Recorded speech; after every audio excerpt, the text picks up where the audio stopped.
একদিন চিকু জঙ্গলের পথ দিয়ে বাসায় ফিরছিল আর যেতে যেতে সামনে এক বিশাল সাপের সঙ্গে দেখা হয়। আর সেই সাপটিকে দেখে চিকু অনেক ভয় পেয়ে যায়, কারণ সাপটি ছিল অনেক ভয়ঙ্কর আর বিষাক্ত। আর এই সাপটি যে কাউকে ধরে ধরে খেয়ে ফেলতো।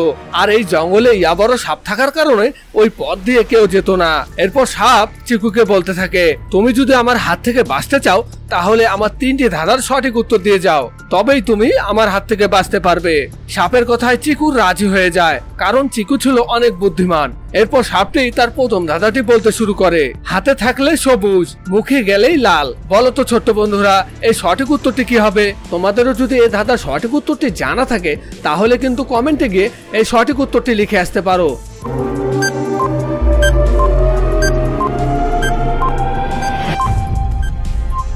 এর সঠিক উত্তর হলো পান, কারণ পান হাতে থাকলে সবুজ আর মুখে দিয়ে চাবালেই লাল হয়ে যায়। এরপর চিকু সাপের প্রথম ধাঁধাটির সঠিক উত্তর দিয়ে দেয়। এরপর সাপটি তার দ্বিতীয় ধাঁধাটি বলতে শুরু করে, ঘর আছে দুয়ার নেই, মানুষ আছে কিন্তু কথা নেই। বলো তো ছোট্ট বন্ধুরা, এই সঠিক উত্তরটি কি হবে? তোমাদেরও যদি এই ধাঁধার সঠিক উত্তরটি জানা থাকে তাহলে কিন্তু কমেন্টে গিয়ে এই সঠিক উত্তরটি লিখে আসতে পারো।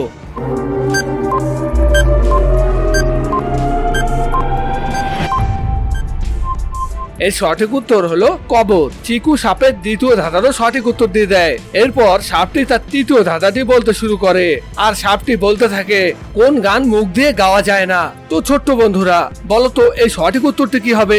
তোমাদেরও যদি এই ধাঁধার সঠিক উত্তরটি জানা থাকে তাহলে কিন্তু কমেন্টে গিয়ে এই সঠিক উত্তরটি লিখে আসতে পারো।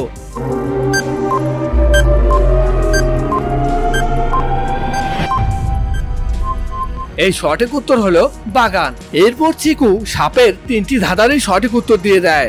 এরপর সাপটি চিকুকে ছেড়ে দেয় আর চিকু মনের সুখে সেখান থেকে চলে যায়। তো বন্ধুরা, গল্পটি তোমাদের কেমন লাগলো? যদি ভালো লেগে থাকে এখনই ভিডিওটিকে লাইক আর চ্যানেলটিকে সাবস্ক্রাইব করে দাও। আর নতুন নতুন ধাঁধা পেতে আমাদের সঙ্গেই থাকো।